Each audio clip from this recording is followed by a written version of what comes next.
an open house on Sundays.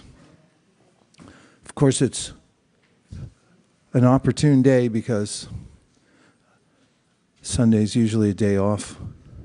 We have a 5-day work week here, right? Still. I don't know who decided that, but it's inherent in the structure of the material world, according to Krishna. Nahi kashit shanamapi jatu tishtat karma krit karyate hyavasha karma sava prakriti jayaragunai. He says that while we're here in the material world, or anywhere for that matter, we always have to be active.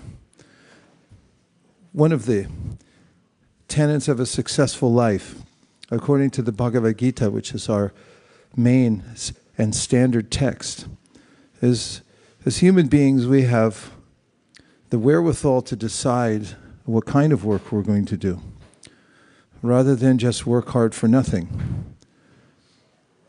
If you notice in nature, there are entities who work very hard and are very organized.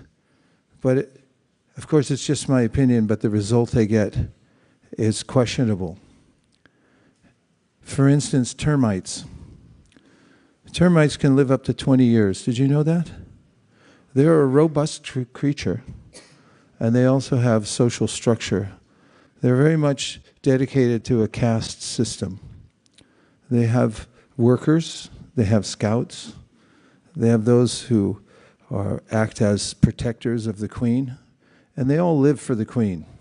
Without a queen, the hive, the whole society of termites, ceases to be. What is the result? They eat wood. And the droppings they leave behind are practically wood, because that's what they eat. To me, that's a bleak existence. Working hard, supporting a queen and a hive, just so that you can eat somebody's house and eat wood. That's a very definition of what the Srimad Bhagavatam calls shrama, or hard work for a paltry result, to say the least. So the society was founded by a person who's seated upon this ornate seat called the Vaiśeṣika as a representative of a line of teachers that have come down over millennia, many generations. The cohesive ideas are passed down from teachers to students who are sincere about the science. It's a heart-to-heart transmission and a lifestyle through which one can develop a sense of purpose in life and come to an understanding of what's most important. I would say that's extremely, let me just say, it's vital to know where we're going and why, to know our purpose. So the International Society for Krishna Consciousness is an educational organization. It's meant to give everyone education and therefore empowerment for making his or her own decisions about what's the most important aspect of their lives and to make goals to reach that. Otherwise, we may accept lesser goals and a less worthy path to tread in life if we don't have a clear idea about the highest goal. One of the fundamental teachings of the ancient books of knowledge called the Vedas, which culminate very conveniently in a couple of books that are easy to read. You don't have to read all the Vedas. They're quite extensive, and for many of them you have to learn Sanskrit. We don't usually have enough time to do all that in this fast-paced life. Before you know it, you're shot like as from a cannon out of high school through college, and then everyone expects you to get a job, right? Yeah. Where's the time to learn Sanskrit? Therefore, there are some texts to read. Of course, they are in Sanskrit, but they've been translated multiple times and in practically all the world languages. One among them is called the Bhagavad Gita. Interesting title, Bhagavad Gita. Bhagavad means God, or the all-opulent one, the one from whom all great qualities emanate. Not just all great qualities, all qualities and everything else. Janmadhyata yataha is a definition of the supreme or the supreme personality of Godhead or God given in the Vedas, which means that from whom everything else emanates. Everything's related to that supreme whole. And Bhagavad refers to that source who's personal. And Gita means song. So there's a song you can sing, in essence, that brings you to enlightenment. It's very pleasant, isn't it? We like to keep a song in our hearts. Everyone does. It's hard to live without music, isn't it? Everyone listens to something. Does everyone here have some special kind of music they like? It's practically guaranteed. You can go anywhere in the world and ask. There's no one says, I never listen to music. It's almost essential for survival of the human spirit to hear music. Then the ancient Vedas say, well, what kind of music are you going to listen to? They say that the kind of music you listen to will determine the quality of your life and your destination. Simple philosophy. Therefore, what's presented in a concise form is called Bhagavad Gita. It's the song, when sung, when listened to, it takes you right back to your source. And what's the use of that? Let's talk about that. There are three qualities of the soul. When we say soul in Sanskrit, the word is atma. It means we have a self. That's why we have a sense of self. Everyone here has a sense of your family name, your country. Some of you are dual citizens. You have a sense of being a dual citizen. And this goes even into the species of animals. Dogs, if you haven't noticed, they like to hang out with dogs because they have a sense, those souls that are in the bodies of dogs, that they're dogs. Did you ever notice that? No? Well, let me explain it a little bit more. There's a park near where I live. I always wanted to live near a park. Now I do. And in the park, there's a soccer field, I guess it is. Well, people play there. It's an enormous field with grass on it.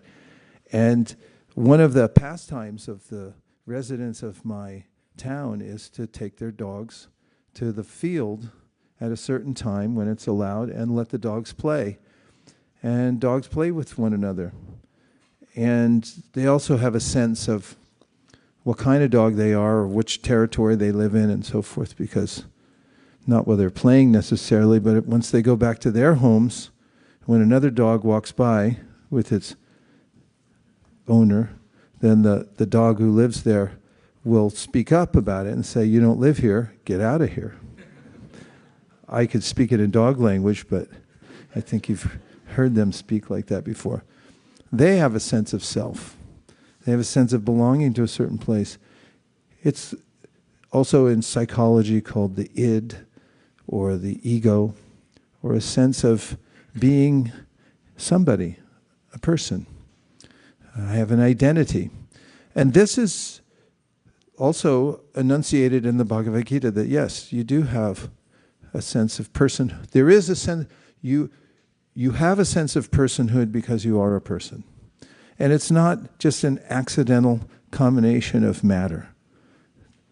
That somehow or there was some explosion and accidentally chemicals came together and they formed entities who temporarily are persons and somehow or other believe they're persons, but it's all an illusion. It's just a combination of material elements. Nor does the Bhagavad Gita teach that the sense of personhood is illusory, because actually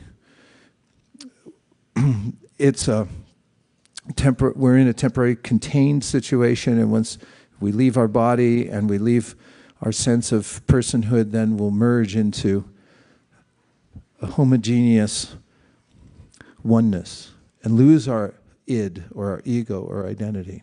No, Krishna says in the Bhagavad Gita, you are a person. That's a little reassuring, except for a little catch. Shall I say what the catch is? Yes. Sometimes it can be a little troublesome being a person. True or false? Especially when there's other persons around.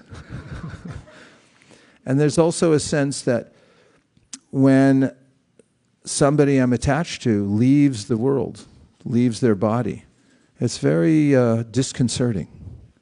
It's disconcerting. The mind has a hard time dealing with that. What to speak of my leaving this sense of self, which is rooted in my identity as a material body. I could say so many things about my sense of self related to the body. My father is Czech. My mother is Canadian, whatever that means. And I come from Lafayette, California, went to Del Valle High School. Want my Social Security? There's a long, long list of aspects of my identity, I could say, according to my material body. And if, according to the Vedas, if someone asks you, how old are you? And I would say, how old am I? I am. And they say, no, that's not true. You've made a mistake. You're not 40, you're not 50, you're not 60, 70. You don't have an age because you've always existed, you always will exist. But there's a way that because my personhood gets conflated and connected to my material connection with this body and all the surroundings of this body, it can get a little tedious because according to some of the ancient teachers, for instance, a book called the Yoga Sutras by Patanjali Muni, he says we have an underlying sense of the fact that we've been in many previous lives and we've gone through the process of apparently losing our personhood, in the sense that I have everything invested in this body and my identity as part of this body, right? Say yes. Yeah, because, the way my hair looks and the way my body is and so forth. And then when it diminishes and then breaks down and I lose it, it's like, not again. And Patanjali Muni says there's a sense we carry with us in our heart, and we do go from one life to the next, but we carry that same feeling in our heart that, I don't want to lose that again. So what are we going to do about it? Well, the Bhagavad Gita says, become acquainted with your real self. This is called self-realization. And upon doing that, you'll realize something about yourself that's going to make you happy. And that is that you've always existed, and you always will exist. And there's 3 aspects to our true existence, says the Bhagavad Gita. One is that we exist. That's a big deal. Descartes said, I think, therefore I am. There's a sense of knowingness that I exist. And another is an endeavor to know things. It's the first thing that happens when a child comes out of the womb is everyone wants to teach little Schnicky when he comes out. Like, watch this, here, do this, say that, say mama. Learn stuff faster. And we like to. It's our nature to learn things, to want to know, a knowingness of what can improve our lives. And then there's a desire to be happy. Correct? Yes. You didn't wake up this morning and make a prayer. Let my catalytic converter be stolen from my Toyota. May the electric company call and say, your bill is 3 times higher than you thought it was. let me stub my toe on the way to my interview. You didn't say that. In fact, we try to put as many preventative barriers around us so that we're not visited by misfortune. Does anybody have a trick to do that at your house? You're all smiling. Some of you are smiling. You have a little trick. Put Lakshmi Devi on your door. We always know when we're going in any neighborhood where there's an Indian, because there's always some talisman, Lakshmi Devi. Yeah, it's for good fortune, right? And then Americans will have a little horseshoe, rabbit's foot, poor rabbit, and so many other implements to stave off misery and the troubles of the material world. The fact is, we want happiness, we want knowingness, we want to be able to know, and we want to feel our existence. We want to know that we exist. These are the three fundamental aspects of our self. And you can examine yourself and see that these are prevalent in your life. That you want to exist. Every living being wants to exist. You can try it on a little bug like an ant. Ants are busy, busier than me. I like to subscribe to ant philosophy a little bit more. But if you impede an ant, don't hurt him, but just impede him for a second as an experiment and say, you can't go there. The ant will, what are you talking about? I'm going around. They're actively engaged in trying to stay alive and do their work. And if they see something come to threaten them, they'll run for cover and try to take shelter. So the Bhagavad Gita says, explore these three aspects of yourself and then cultivate those means by which you can come into full knowledge of yourself. You can come into having a full sense of your existence, and you can reach full happiness. These are called Sat, Chit, Ananda. It's the nature of the soul, and it's the nature of our source also, who is the reservoir of Sat, Chit, Ananda, and we just happen to be parts and parcels of that supreme whole. Just like a fire has sparks, and the sparks are also fire, but they're just tiny little parts. They're a scintilla of the fire, a little spark, tiny little fraction of it. So how does one come into this sense of Sat, Chit, and Ananda and experience one's real self and experience true happiness? And to also overcome fear that my existence will be extinguished. Well, the great teachers of the Vedas say there's a simple process, and it's called Bhakti Yoga. So what is Bhakti Yoga? The first and primary aspect of it is called Shruti. It's to hear. To hear, as I mentioned, the song of Bhagavad Gita. This is the sound vibrations that come from the spiritual realm, which are passed down to this world. And that's why, as I mentioned, our founder and primary teacher sits on this seat, because the person who imbibes that sound vibration and then makes it his or her occupation to teach it to others becomes a representative of the process of Bhakti Yoga. So what can we hear? There are two main ways that we can dedicate our hearing to the sounds that will bring us to this sense of our existence, of our happiness, and our knowingness.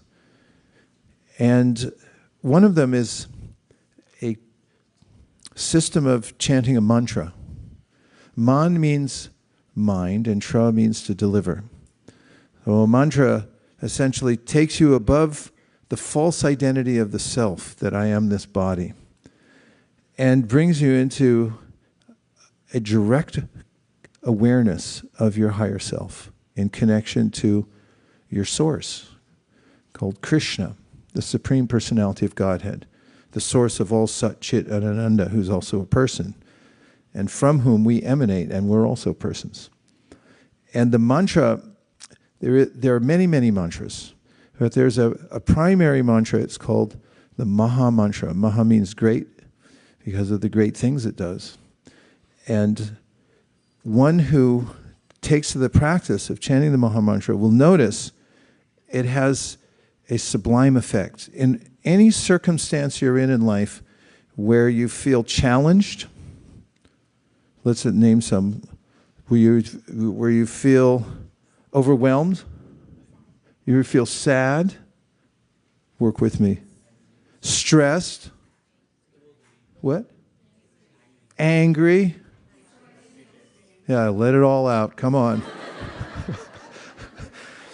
There's so many ways in which we can keep naming them, and we all know about it. We all can commiserate on the break and say, yeah, you feel like that? I feel like that too. I'm sad. I'm sad, angry, hungry, etc., etc. These go with the territory when we have a material body. So how does one rise above this bodily concept where we feel overwhelmed by all these feelings? It's by repeating the Maha Mantra. So one may say, well, I don't believe that. And we say, well, that's the best part. Even if you don't believe it, it still works. It's very practical. There's a way in which when you start to sing the Maha Mantra, you'll feel lifted above the fray of the material world. And as a colleague, godbrother of mine said recently, while I was in India at a festival, and when he gave a class, he talked about this hearing process, especially hearing the Maha Mantra and hearing the next thing I'm going to talk about is Transcendental literature. He said, it's noticeable that you feel better when you do it.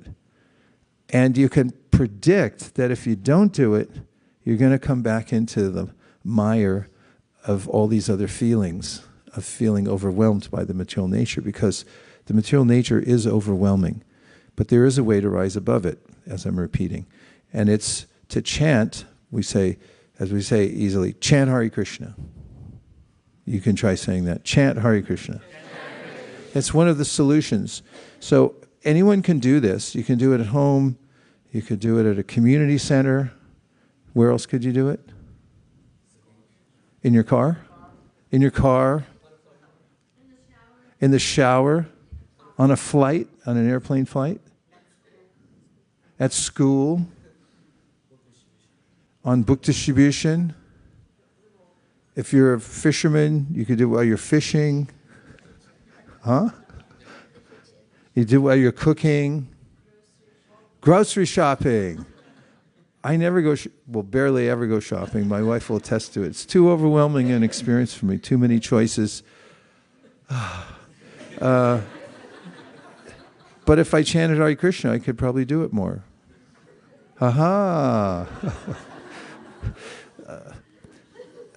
You can do it anywhere at any time, and you can rise above the kind of anxiety that naturally comes along with being in material consciousness, the identification with the body, with the mind. You rise above that by a sound vibration, a mantra that comes from the spiritual world. One can try this. There are two ways. One way is japa. It's a personal practice where ideally you'd commit to a certain amount of time or a certain number of mantras that you'd say every day. You perform the experiment on yourself and you say, okay, that guy was talking about this. It sounds somewhat reasonable and it seems to be part of some tradition. So hey, I could try it out. I won't tell anybody because they'll think I joined something, but I'll just do it on my own. And you could try it. How many minutes a day would you try if you were just starting? To just do something like this. Hare Krishna, Krishna Krishna, Hare Hare. Hare Rama, Rama Rama, Hare Hare. And you'd go on doing that for like how many minutes would you say would be a good place to commit yourself for a day? That's a lot. 10 minutes, 15 minutes? Huh? How fast does time go by if you're scrolling?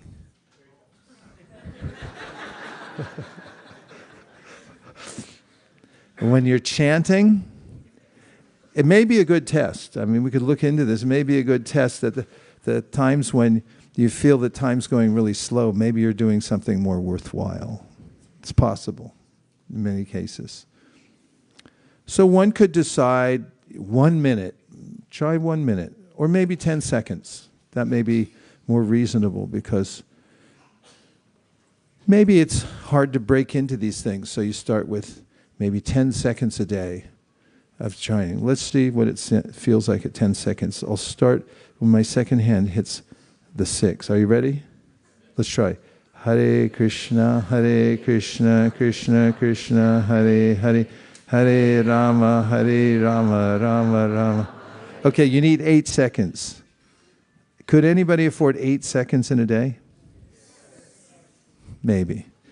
Because things are a little tight, right?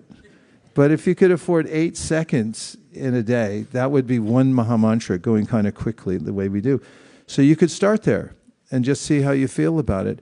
And according to how it feels and backed with information that comes from seemingly reliable sources, and there's a whole movement based on it, you could say, well, maybe I'll do it a little bit more and see if there is an effect. Sometimes when you take medicine, it takes a little while for it to act, right? Yeah. Sometimes, some things are longer than others. So that's something that you can do to start your spiritual practice. Start with 8 seconds a day. Chant at least one Maha Mantra. And then the other practice is there's a couple of books that you can read. One of them is, as I mentioned, the Bhagavad Gita. The other one's Srimad Bhagavatam. May I tell you about the Srimad Bhagavatam? Okay, it tells about itself. And in the 3rd verse of the book, which has 18,000 verses, it says, Nigama kalpatoror galitam palam shukamukharam rita drava samyutam pibata bhagavatam rasamalayam mahur aho rasika bhuvi bhavukaha. Let me break that down. It's kind of interesting. And it offers us a lot. So it first says Nigama. Now Nigama refers to these ancient wisdom literatures I was talking about. They're called Nigamas. But what does the word mean actually? Ni means within, and Gama means to go. So a lot of places we can go in the world these days, right? So the material world, if you're just going anywhere for a material purpose, that is, well, just sightseeing, or you're going for a business trip so you can play your part as a termite, get some wood to eat, paper, plastic credit cards. All this is called not nigama, it's called something else. Durgama. Durgama means going to bad places. Going to places that make you feel less than you really are. You forget about your existence. You forget about your knowingness. You forget about your happiness, all the nesses. And you suddenly feel overwhelmed again. Just Durgama. In fact, there's a name for the whole world. It's called Durgachati. Durga. The whole world is called Durga. What does it mean? Durgachati. It means it's not only difficult to go, but when you get there, you're going to have difficulties. So that doesn't sound very good. So therefore, the Srimad Bhagavatam is a different kind of going. Is nigama, which means what? Okay, only 3 people passed. Nigama means what? Ni means what?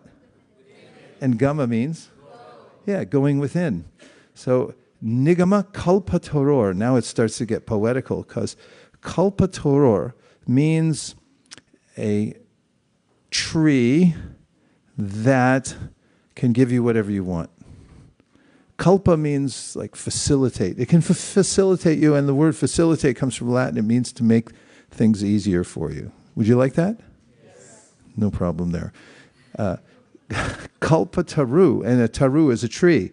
So this is a poetical saying that what if you had a tree somewhere that when you needed something, anything you wanted, You go to the tree and just say, this is what I need. I need a cup of flour. And there you have a cup of flour, right? Now, just stepping back for a moment in the philosophy of Bhagavad Gita, Srimad Bhagavatam, we really have no problem per se, except that we don't know what's good for us. We don't have a problem per se, except we don't know what's good for us. And therefore, I may ask for the wrong thing when I go to the tree, right? That's a problem. If you ask for the wrong thing. For instance, if you go to a person who can give you, let's say you need money, and you go to a person who can give you for free, no strings attached, $10 million. That's so not enough, right? $1 billion. That's still a little short, but we'll leave it at that for rounding off the number. And then you go there and you say, I need a rubber band or something like that. And the person's like, he could have taken the $1 billion. So we're underestimating first of all, the power of the world to reciprocate with us and give us what we actually want. Therefore, we ask for things that actually keep us bound. In fact, there's a story that my teacher used to tell about a woman who lived a very poor existence.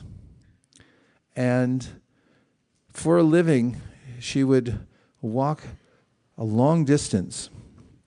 And she'd have to go down a steep hill to collect pieces of firewood to bring back to the village to sell.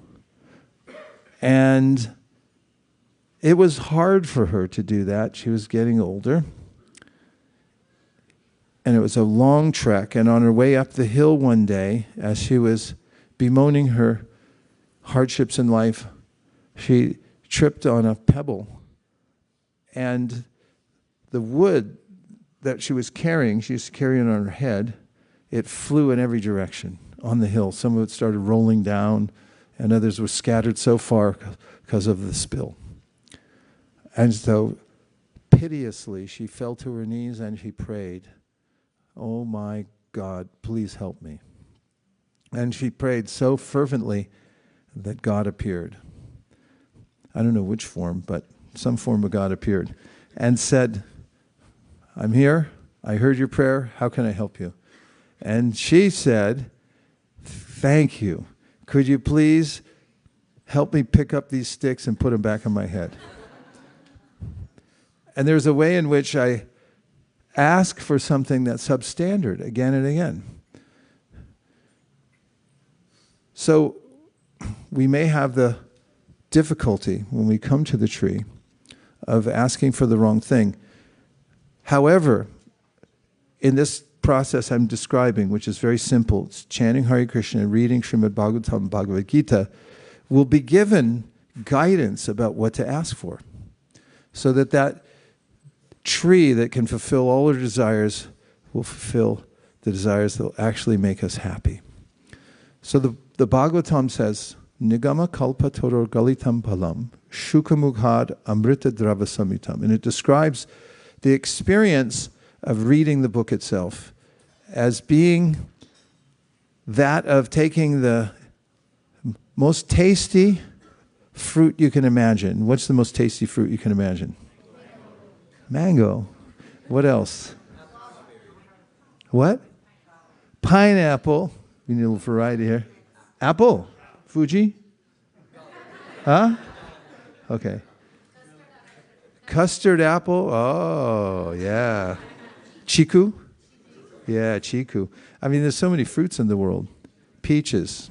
I grew up with peaches because California, Lafayette, hot there, peaches grow. Oh, what a peach tree. We had one peach. It was this big. And practically it's not like the stuff you get in Safeway now. You know, I hope they're not listening. I could get a loss. Allegedly. And you get the fruit and it's so hard and you think maybe it'll ripen. 2 weeks later it's not ripened and even the flies won't go for it. It was a real fruit. Back in the old days, we used to get real fruit. And it would be so juicy that, everyone in the world would be attracted to it. It's dripping. Practically, you'd only just drink it. It's dravya. It's so soft, semi-solid, that you can just drink it down, and the nectar's so nice. So then, reading the Srimad Bhagavatam, the Bhagavatam announces itself. It says that it's drava samyutam. It's perfect in all ways, and it's dravya. It's already semi-solid, so it's not hard to eat, and it's extremely sweet and tasty. Pibata Bhagavatam rasamalayam. So alayam means the demise or the destruction of something. Like the whole material world, there's what's called a pralaya. I hate to break it to everyone. I know it's a family show and it's Sunday, but the whole world gets destroyed eventually. And in fact, there's a constant process, if you haven't noticed, in your own house or environment of things falling apart and being destroyed. Have you ever noticed that?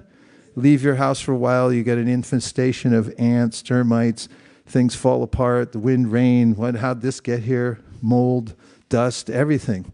It'll all just fall apart, everything, body too, of a certain age, you can't maintain your sweltness, everything starts to blow out this way, that way. So this is alayam, the way things fall apart. So the Bhagavatam says, don't worry about it. World's falling apart. Your body's going to fall down one day. It says, what should you do? Keep drinking this. Pibata Bhagavatam. That just drink. And doesn't matter. Drink it until the alaya comes and your body just drops. And just make that your main thing in life. Do you know anybody who does that? Not with Bhagavatam, but with drinking other stuff. Is it? Some people are very dedicated to drinking alcohol. So this is an example of what I said before. If you drink alcohol, you're not going to get the same result as drinking the Bhagavatam.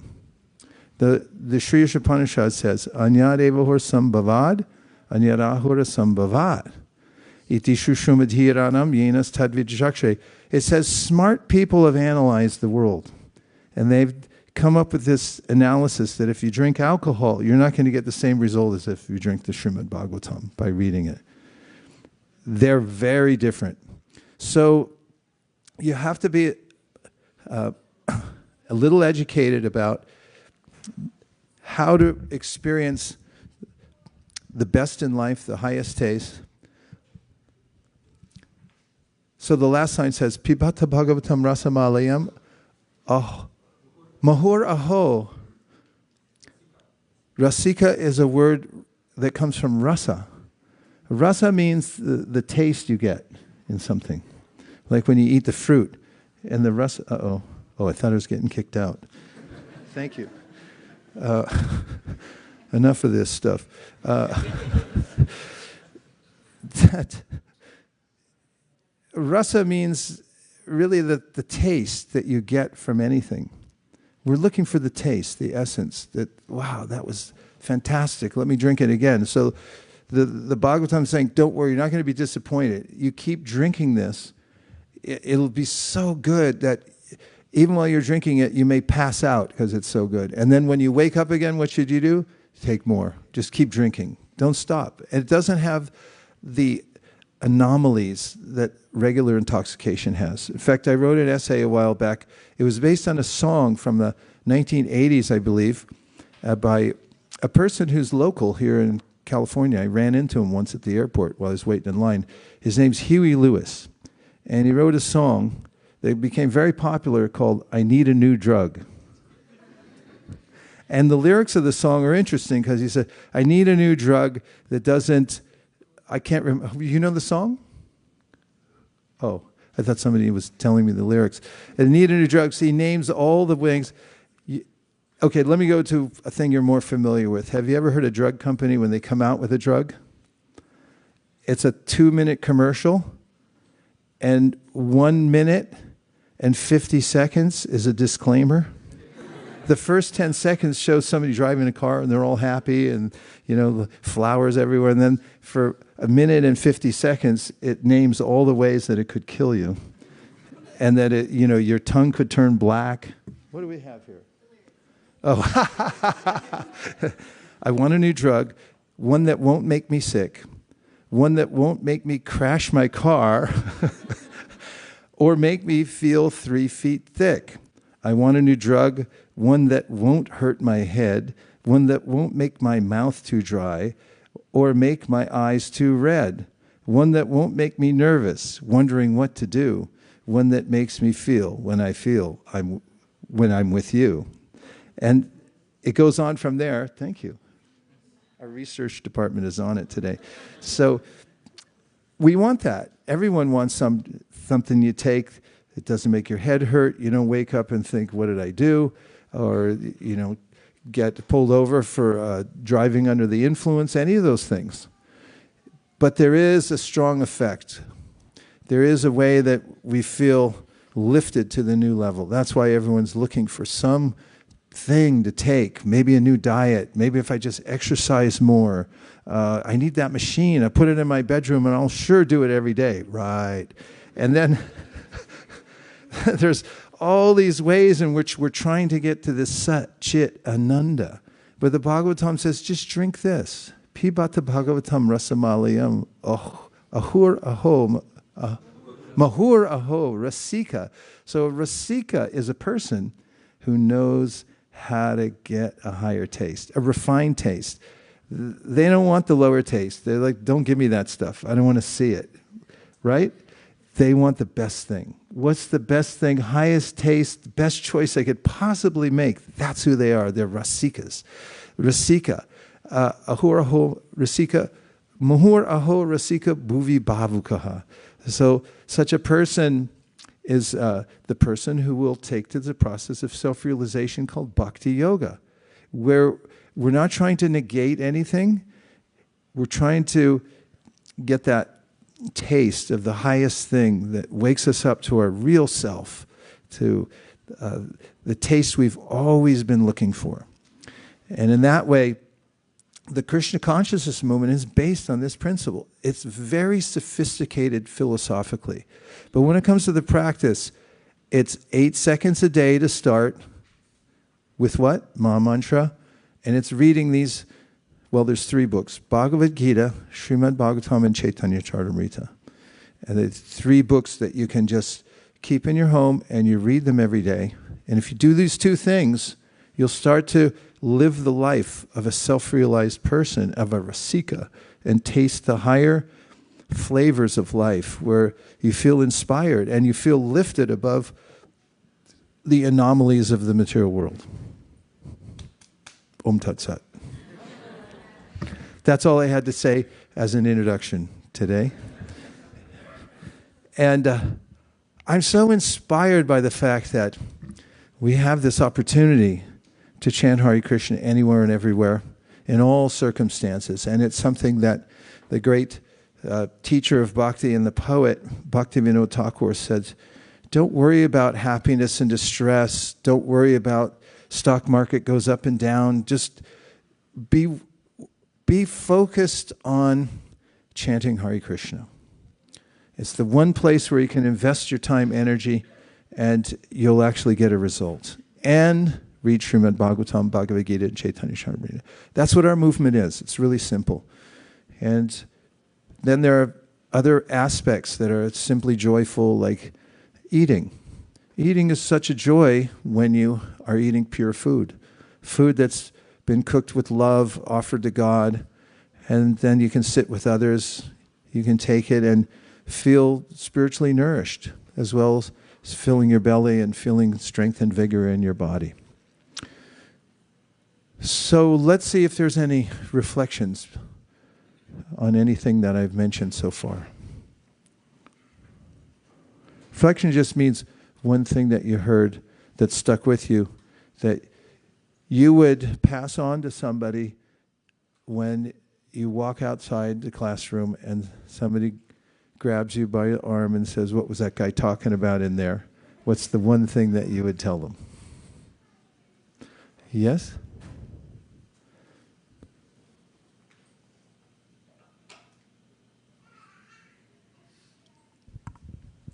Hare Krishna, thank you, Maharaj. That was really great. And I was thinking of the 3 books, Bhagavad Gita, Srimad Bhagavatam and Chaitanya Charitamrita. And it's so important. And just today, my granddaughter said, I really want to learn Bhagavad Gita. So she's actually going to go spend a week up in Sharanagati with her grandfather because he's going to give her a crash course on Bhagavad Gita. But it's so important. And I also wanted to just mention that the termites don't like redwood.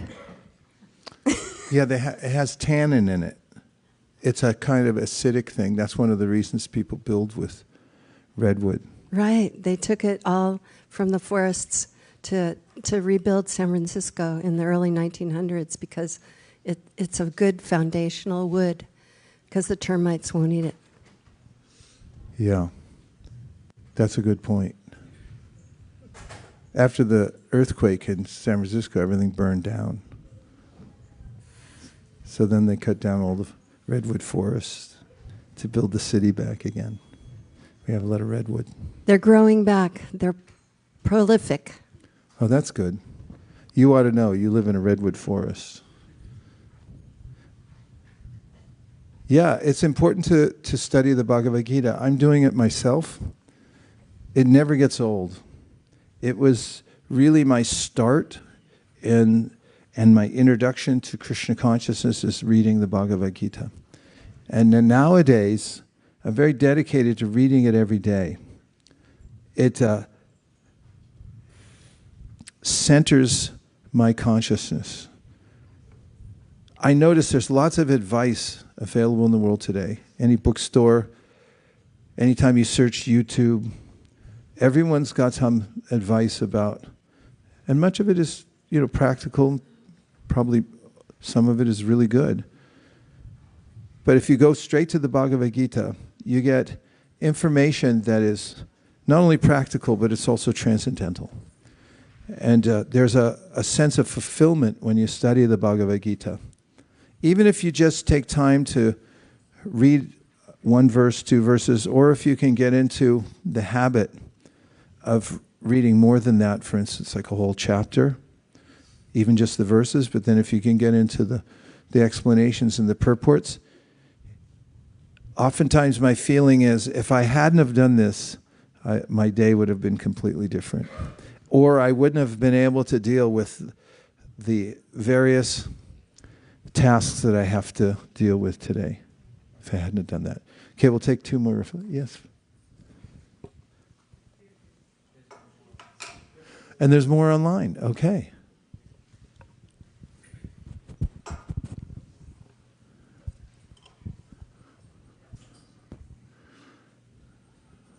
Hare Krishna Maharaj. So I see also His Holiness Jitudha Swami Maharaj is also there in the class.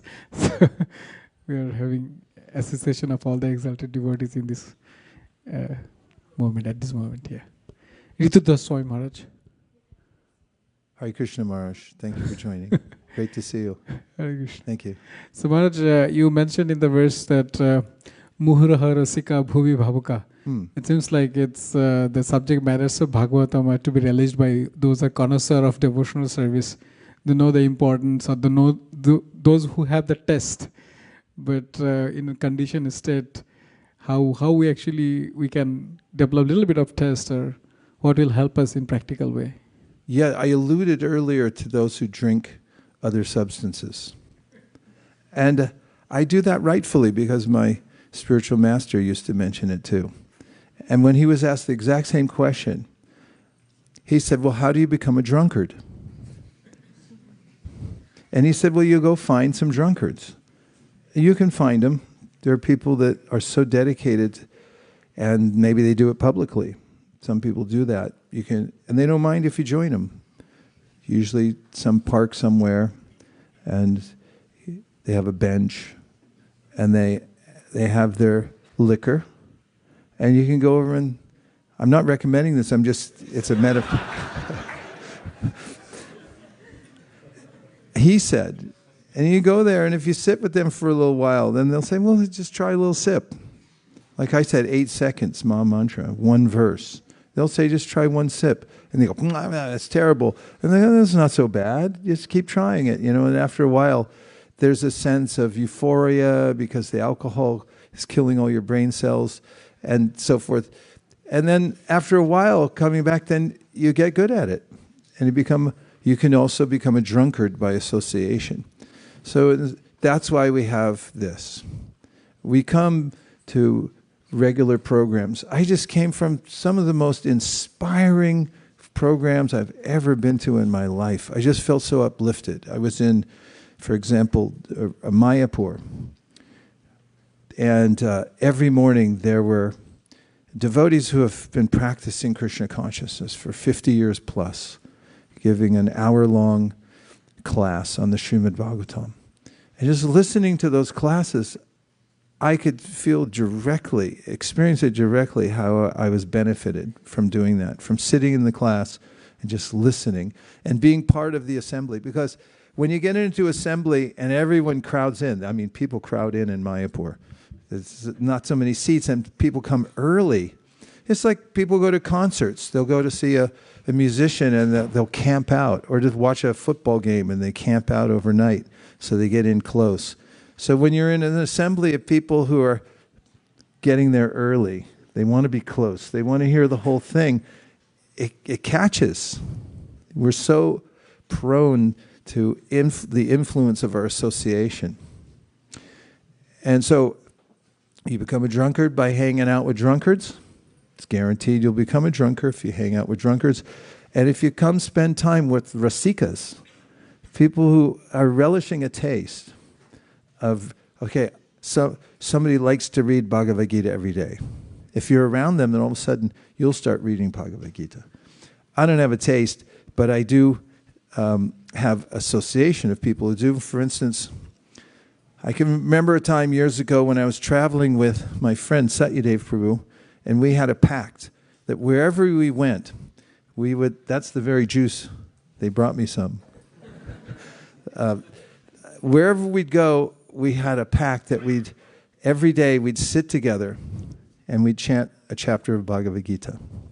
It became a phenomenon because we were going to many different communities, and sometimes we'd be in ashrams, and at our designated time, whenever we decided, because we were on a jet lag schedule, we say, okay, we'll meet at this time in my room, your room, or we had a shared room, and we'd sit down and we'd chant together a chapter of the Bhagavad Gita. So then we noticed that wherever people would come and say, well, what are you doing? What are you guys doing? And the next question is, well, can we sit here? Can we listen? Yeah, if you like, you can get yourself a Bhagavad Gita also, and you can follow along with it. And they thought, oh, okay. And it never failed. If we were there for more than one day, the next day there would be 3-4 people, next day 10, 20, 40, 50, 60. And everyone comes around and is like, what are you doing? I want to try it too. So when you have association with at least one person who's dedicated and has a taste, you just hang around and do what they do. Try to be there when they do their thing. You'll also do it. You'll pick up the same habits. And that's why we have the International Society for Krishna Consciousness.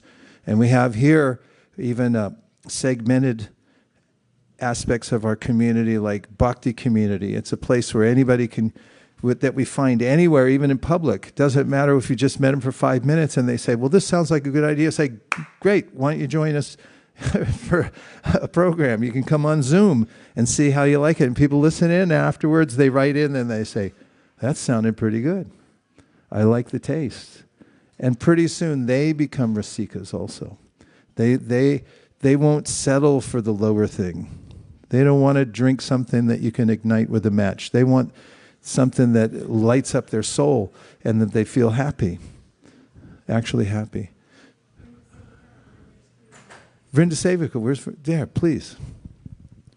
Hare Krishna Guru Maharaj. I had the same point as Kaladviprana Prabhu had about Rasikas. So we are so fortunate that we have so close. We can stay to those people who have taste and who can share it. Like it should be the goal of the life to stay closer to such people and make all arrangements, accommodations to stay as long as possible. I like your point about fortune. It's a point that Chaitanya Mahaprabhu makes also in one of the poems that he wrote about the chanting of Hare Krishna. And he called it the opening of the white lotus of good fortune. Doesn't that sound nice? Hits the ears nicely. The white lotus of good fortune. When you chant Hare Krishna, when you read Srimad Bhagavatam and so forth, the white lotus of good fortune opens in your life. People want to know, where does good fortune come from? Working harder, some people work 3 jobs. Good fortune, maybe not so much. Other people it comes to naturally. Where does it come from? Real good fortune comes from the spiritual platform. And you get it by chanting Hare Krishna and hearing Srimad Bhagavatam and the other books we mentioned. Okay, then we have Bhakti Kennedy, is that right? Yes. Okay. Oh, there's a whole Hare line Krishna up there. Dandit. Okay. I'll be quick since we have a line.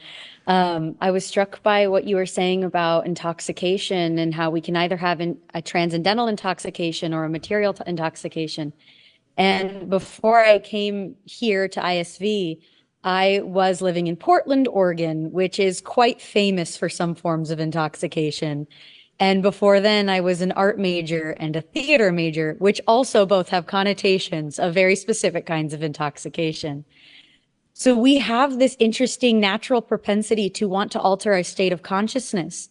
And meanwhile, it's transcendental consciousness that we're searching for because it's the one that's going to offer us not only the most clarity, but instead of running from something, which a lot of times is what material intoxication is used for, transcendental intoxication allows us to run towards the best possible outcome. We need a new drug. And in fact, thank you, Kennedy, that was really nice. And we like the scenery back there too. It's a treat. One of the first flyers that the followers of the founder Acharya, he came to New York and he opened a center there, and people started becoming Rasikas because they were listening and they were chanting. It's like, ooh, this is kind of nice. And then they had a similar realization, so they made a flyer that was appropriate for the time. It said, "Stay high forever." Because that's what everyone was pretty much doing, except it wouldn't last forever, but they were staying high 24 hours a day. But then stay high forever, that was the next step that they could take. Thank you. Thank you very much. I think Shankari Kaur is there. Please go ahead. Hare Krishna Guru Maharaj, please accept my most respectful obeisances at your lotus feet. My pranams to all the Vaishnavas and the Vaishnavis. Guru Maharaj, I was listening to this class in the Sydney temple, and the speaker was saying that, when I first read the first canto of Srimad Bhagavatam, I thought that this is the best literature that I've ever read. Then I went to second, and my opinion changed. I said second it's even better, and then third, with fourth, with fifth. It just keeps getting better because the reader starts becoming that rasika. They start getting used to that rasa, and they keep elevating in their consciousness, and that just makes them stick to the thing. And I was also thinking, Guru Maharaj, that Prabhupada has presented his purpose in such a sweet way that it actually gets us addicted to reading Srimad Bhagavatam, Bhagavad Gita, Chaitanya Charitamrita also, if we make it a routine of our schedule. It's so beautiful. So thank you so much for speaking on this, Guru Maharaj. Yeah, thanks for the points. In fact, it's in a traditional ISKCON temple, everyone would either live in the temple or right next to it, and they'd all join together in the morning, 4:30 a.m. And after that, there are various other ceremonies, and it would culminate, or it would include about an hour-long class on the Srimad Bhagavatam. And Prabhupada pointed out that if you did one verse a day, talk about be a sage page by page, if you did one verse a day, you could finish the Bhagavatam in 50 years. So everyone was on track for that. And if you hear the whole thing through by consistently doing one verse a day, then that effect will definitely be there. And let's see. Oh, calling in from New York, are you? Bhakti Jui, go ahead. Nice to see you here. Hare Krishna Guru Maharaj, please accept my humble obeisances. I actually, when I do book distribution, I did meet one small girl, and I showed her the picture of the soul transfer. And I just told her, like, once you're done reading it, you just start all over again and you keep doing this forever for the rest of your life. So she was like really happy, and like her mom was like, no, no, no, we don't need this. But somehow she got it. But then like I also see like some people, they're like, oh, I have the book, but it's very difficult for me to understand. So I feel like, what would you tell them in that case? I can really relate to it. Although I had read the Bhagavad Gita, when I came to Krishna consciousness, Srimad Bhagavatam was very foreign to me. I was more oriented to the philosophical aspects of the Bhagavad Gita. Even the story seemed a little bit much for me, although there was some excitement in knowing there was a battle and things like that. But knowing the whole history behind it, I didn't know it came from the Mahabharata and so forth, but I loved the philosophical points. That's the level that I approached it on, and that's what I could really appreciate. That's what I was drinking in. And then when I came and I joined the ashram, based on that and so many other aspects of the Krishna conscious movement, and then the Srimad Bhagavatam was there. And I would open it and I would look at it and I'd like, where's the philosophy? There were stories and people talking, and many of these things I couldn't relate to very much at all. But because I hung around and I would hear the Bhagavatam in the morning every day, there was a growing sense of appreciation for it. And that's what happens with the Bhagavatam. Somebody had pointed out, if you stick around it, it grows on you. And maybe Kennedy said that. And so that it's important to allow people to enter at the level they're at. And then also, as we're helping people come forward and helping ourselves, we have to create environments that are appropriate for people where they resonate with that. Not everyone can jump right in and appreciate the Srimad Bhagavatam or the Bhagavad Gita or the chanting of Hare Krishna or anything. Many people I know, even in this community, have said, I came for the prasadam, I'll be honest. I came because the prasadam was nice and nobody hassled me and it was free and so forth. And you got to be careful. It's just like going to that park bench and you're just like, well, what are you guys doing? And the next thing you know, you're a drunkard too. And if people come for any reason, and there's so many reasons to come to Krishna consciousness, and sometimes, we have to invite people in on their own level. We have a very lovely devotee who we met on Sankirtan in Toronto, and she was a very successful business person, had 3 or 4 dentist offices that she managed and so forth, and she was a spiritual seeker, and when she saw the devotees, she was naturally attracted. And then I said, yeah, why don't you come to the Sunday program tomorrow? And how many thousands of times have I said that and never seen anyone? The next day we saw her there, like, here I am. And then, she comes from Iran, and her parents were devout Muslims, but they came to see her in Toronto, and it was just around the time of the very famous Toronto Ratha Yatra. And so she obviously couldn't miss it. What was she going to do with her Muslim parents? So she brought them along, and when they got there, and her parents saw the Rath carts, Lord Jagannath, devotees chanting, dancing, they said, wait a minute, what is this? Is this some kind of religion? Is this Hindu or something? He said, no, Mom, it's yoga. And they went, oh, okay. And they like, so as we're coaxing ourselves forward, when the mind says, oh, this is too much this and that, just try a little sip. Just start where you can and take a little. There's something called the multiplier effect I learned when I was studying business, and it's in economics actually. A little tiny change in the input stimulus of money that comes into the system, it widens and goes into a much bigger effect. And it's that way in Krishna consciousness also. You take a little bit and it'll expand. Krishna says that. Neha bikramanashosti. So when we present to others too, we can find that little opening where they can take a little something. And if it's as small as just being friendly to them and having them appreciate that you had a good disposition and that you didn't mind if they didn't take something from you, that's okay too. And that leaves an impression. And if it's somebody says the Srimad Bhagavatam that doesn't like what you're doing, then you should leave them alone.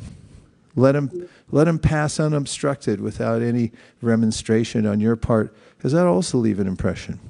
So everyone's a part and parcel of Krishna. We all come from the same source, but everyone's at a different level. And we just have to accommodate it in ourselves. We can't try to be something we're not. We have to do what we can do with what we have right now and just keep doing it and be steady. Consistency will have its effect. And with others, when we invite them to come closer, you have to become expert at finding out what level can they start at. What one little thing can they appreciate. Let the multiplier effect take hold in their lives and it will grow.